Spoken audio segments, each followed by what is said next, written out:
Seated. If you've been following what I've been saying over the past 3 weeks, I've been trying to explain to us that it is very difficult to try and explain the nature of God, or at least to make us understand what the kingdom of God is like by using human terms. Jesus has been using parables in our readings for the past few weeks, trying to make us understand what the kingdom of God is like. And yet when we use human terms, it is difficult to get to grips with what Jesus is saying. Today's reading is one such reading that is very difficult. When a parable is used, it is expected that you will take the story and apply it. But friends, this is a story that needs a Bible study in order for me to unpack it for you, because I think in the English version, it was not presented in a way I think it should have looked like. But what we will do today is just work with what we have because of our time. So the first thing that happens in this story is that Jesus is approached by the Pharisees and the scribes, asking him, "By what authority do you teach?" Which means they are saying, "What are your credentials?" Do you know this? Isn't it? It's like an interview. When you go to an interview, people ask you, which university did you go to? Before they even check what your degree qualification is, because they know that certain universities tend to produce better students than others. So you might all have a low degree, but they may expect one degree from one university over the other. Jesus does not answer. He knows that they, being Pharisees and scribes, they are educated. There were schools like the schools of Gamaliel in that time that would have taught people like Paul. But Jesus had not come from such a background. He seemed to have come from nowhere. So these people want to understand, all these things you are saying, where do you get them from? Jesus doesn't answer. Instead, he goes ahead and asks them another question. Where do you think John got his authority from? You all know John, don't you? Jesus' cousin brother. What is Jesus trying to do? Jesus is trying to put them into a corner. If they say John gets his authority from God, Jesus will ask them, say, why then did you reject him? So Jesus decides to use a story, which is rather confusing, to explain his authority and what he expects people to be doing. I'm saying the story is confusing. I'll try and then use it in our context to make it easier. But here goes the story. There is a man with 2 sons. Goes to son number 1 and says to son number 1, please go and work in the field. Son number 1 says, I'm not going to do it, Dad, but later feels bad and goes and does it anyway. Son number 2, Dad goes to him and says, please go and do this task for me.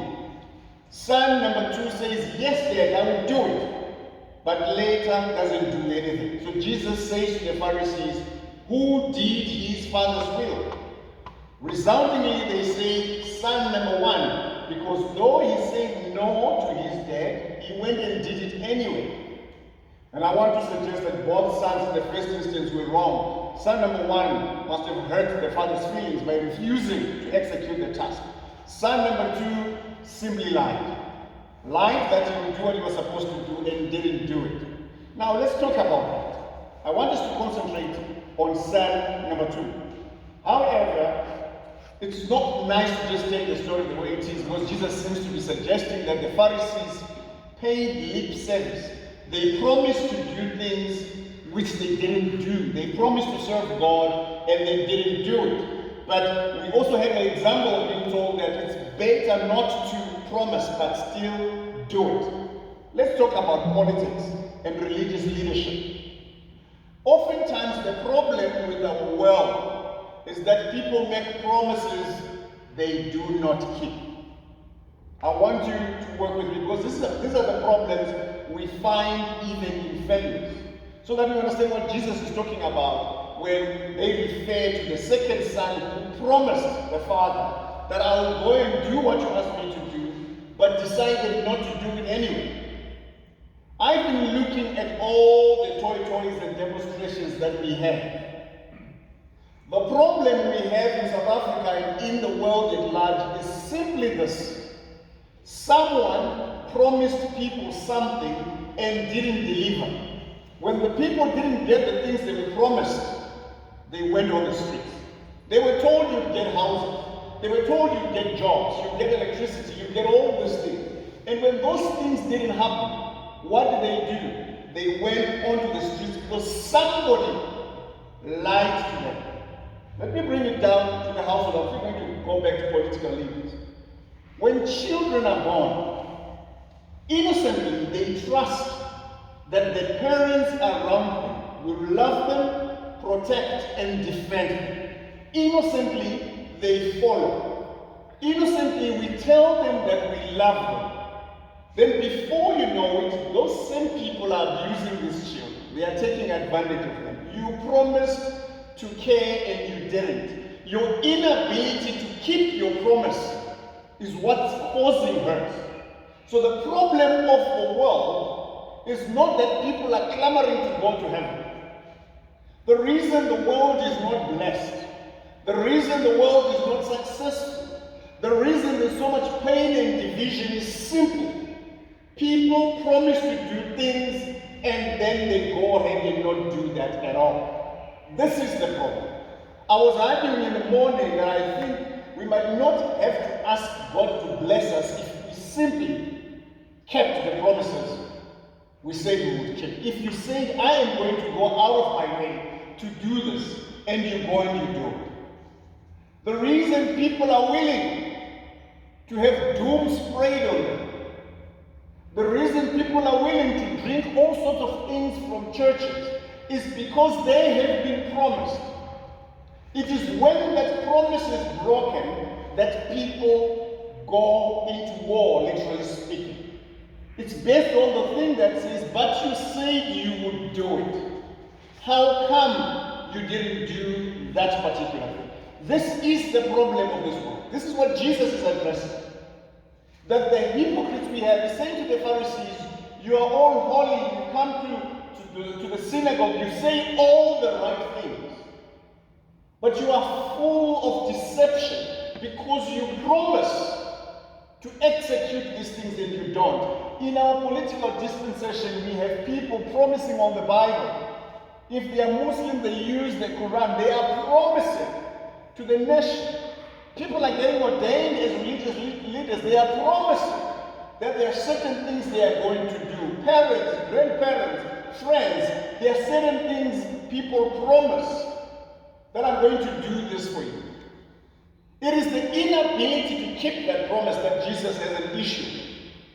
This is why there's so much discord in the world. In actual fact, the same Bible says, let your yes be yes and your no be no. Do not swear on the name of the Lord. You know how people say, I swear on my mother, I swear on my father, I swear on God. And the Bible teaches that just say yes if you're going to do it and say no if you're not going to do it. Stop swearing. Honor your promise. So the reason I think we are not doing so well as a people, the reason we are not doing so well as a country, the reason we are not doing so well as families, as communities, is because people make promises they do not keep. We have lost our integrity. This is what Jesus is saying to the Pharisees. You do not have credibility. You do not have integrity because you did not keep your promise. Worse still, you have lied to God that you would carry and advance the good news of the kingdom. But all you do is to pay lip service. And perhaps this is the challenge that the church needs to be worrying about. One of the things that we do, especially us as Anglicans, from the moment you are baptized, you make promises for your baptism. Parents make promises about their children, how they intend to raise their children. We make promises as we are joining guilds, and there are all sorts of things we promise to do. We promise people things when we phone them, when we SMS them, when we WhatsApp them. We are promising things. Sometimes things we know we do not intend to do. You are losing your credibility, you are losing your integrity, and therefore you are losing God's blessing upon you. Because it is the ability to fulfill your promise that guarantees the blessing that God puts upon your life. I want you to hear this. It is not because you are saying, Amen, Papa. You know how it is. Amen, Papa. Bless me, Papa. I receive, Papa. That's not what gives the blessing of God upon your life. It's just the ability, in the simplest of promises, in the simplest of tasks, just being able to say to yourself, I said I will do this, therefore I am going to do it. Don't be like that son who creates expectation. It's called reasonable expectation, isn't it? Reasonable expectation created by promising that I am going to do this. So what do you do when you promise someone? They wait. I struggle, for example, with people that don't keep time. When someone has said they're going to be there on time, I'm not expecting that they're using the South African standard that I'll be there now. Whereas now means 2 weeks' time. I'm expecting that if they say I'm going to be there, they are going to be there. I'm expecting that if they say I will do this, then they'll do it exactly that way. When that doesn't happen, people might come with all sorts of excuses. But the point remains, we have normalized lies. We have normalized deception. We have normalized making promises and not being good on those promises. And so that is an age-old problem. No wonder Jesus is addressing it in the Bible. So I want to challenge us that how about we begin to honor what we say? Perhaps we need to think before we speak. Don't you think so? That maybe we are quick to say, I will do this, without thinking properly through that in actual fact, do I want to do this? Because rather be that one who says, I'm not going to do it. I'm not up for it. This is not me. I think you'll be honored for your honesty. Our country is broken, friends, because political leaders have lied to us. Our religious communities are broken because we've been lied to. People have promised us things. Where are those things? The Church of God has lost integrity because we have made promises we didn't honor. We have people that even steal food for COVID-19. Promises made that we will honor the poor among us. We will look after them. We will loot even from them. People have lied to us in our companies where we work, where we serve. We have lied to them too. So I think this needs an introspection. It really needs a sound moment of reflection and say, perhaps that breakthrough that I'm not getting in my life, or this thing that I desire, is for the simple reason that I'm behaving like that son that Jesus is talking about. Promised the Father, I will go and work in the field, and then didn't do it. I want you to imagine a community where people kept their promises. I want you to imagine a community where people say, if they said I'll do this, they will actually do it. What would happen? I think that's a community that would thrive. That's godliness. So your responsibility is not to go to heaven tomorrow morning. Your responsibility is to fulfill the Lord's Prayer. Let your will be done on earth as it is in heaven. Let your kingdom come. Let integrity be among us in the here and now. So I'm appealing to the Church of God. May the integrity of God, may the kingdom of God, may we experience it now in simple terms. Not because we have gone to church or because we have paid our duties, but first because we have kept the promises we made, simple as they are. Promises to your children, promises to your grandchildren. Those little things that you say, so that children can also learn that promises are kept. You know our children learn to lie from us, right? They know there are things you promised them that you didn't do and you justify, so they learn it's okay not to speak the truth. It's okay not to keep promises. They are learning from us. And it starts with them saying, you saying to them, I'm going to buy you this, and you're going to buy no bother you. So when are you buying? When are you buying? Normally saying, I don't have the money for it.